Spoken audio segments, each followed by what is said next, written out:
Welcome to Books for Kids, read by Flying Dragons. This afternoon we're reading Mr. Funny and the Magic Lamp by Roger Hargreaves.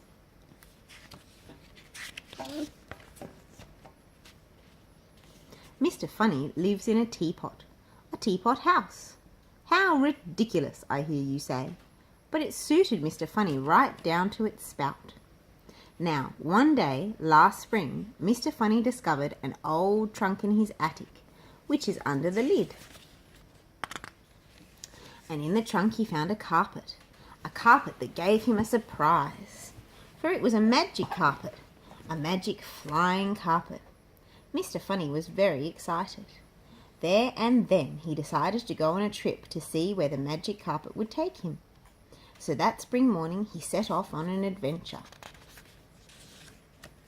Mr. Funny flew over Lazyland, where he woke up Mr. Lazy with a very loud raspberry and a funny face. Mr. Lazy laughed so much he fell out of bed. Mr. Funny and his magic carpet flew over Fatland, where Mr. Funny made Mr. Skinny laugh. He laughed so much he tripped over a daisy and dropped the breadcrumb he was carrying for his picnic lunch.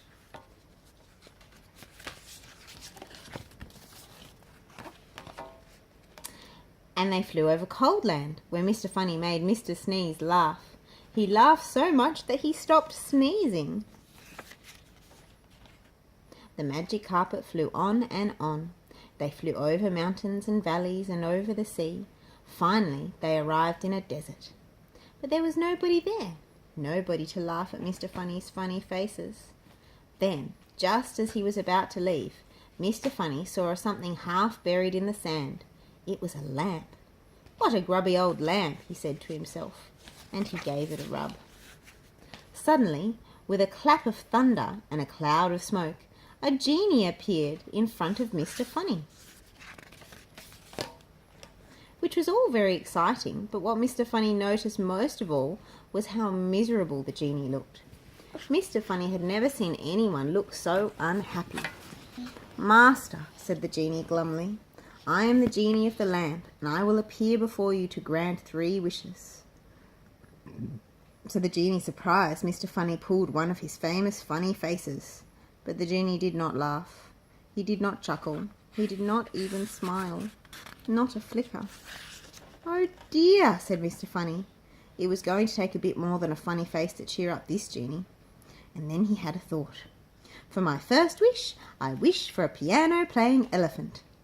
"As you command, master," said the genie, and then before you could say broken piano stool, a piano-playing elephant appeared before them. Mr. Funny roared with laughter. It was hilarious. But it was not funny enough to make the genie laugh. He looked just as glum as before. Mr. Funny had another thought. "For my second wish, I wish for a mouse." And before you could say squeak, a mouse appeared. And as Mr. Funny and you probably know, great big elephants are frightened of teeny tiny mouse. The elephant trumpeted in fear and jumped on top of the piano, which broke under the elephant's weight. Mr. Funny laughed with delight. "Now that was funny," chuckled Mr. Funny. "Not really," said the genie, who looked as unhappy as before. "You are a gloomy fellow," said Mr. Funny. "You would be too," said the genie, "if you had to live in that lamp." "It must be a tight squeeze," admitted Mr. Funny. "You can say that again," grumbled the genie. "There's no room even to cough living in a lamp." "I live in a teapot, a very comfortable teapot, mind you," said Mr. Funny, and then yet another thought struck him. "For my third wish, I wish your lamp was a house." And before you could say, "Bring me a builder," the genie's lamp turned into a house. The genie smiled. Only a flicker of a smile, but at least a smile. "That's more like it," said Mr. Funny. "Now, how am I going to get this elephant back home?" "I know, I wish—" "I'm sorry," interrupted the genie, "you've used up your 3 wishes." So Mr. Funny and the elephant had to squeeze onto the magic carpet for their ride home. It was quite a sight. Rather funny, in fact. So funny, the genie roared with laughter. Thanks for listening. If you'd like this video, please subscribe below. See you soon. No, this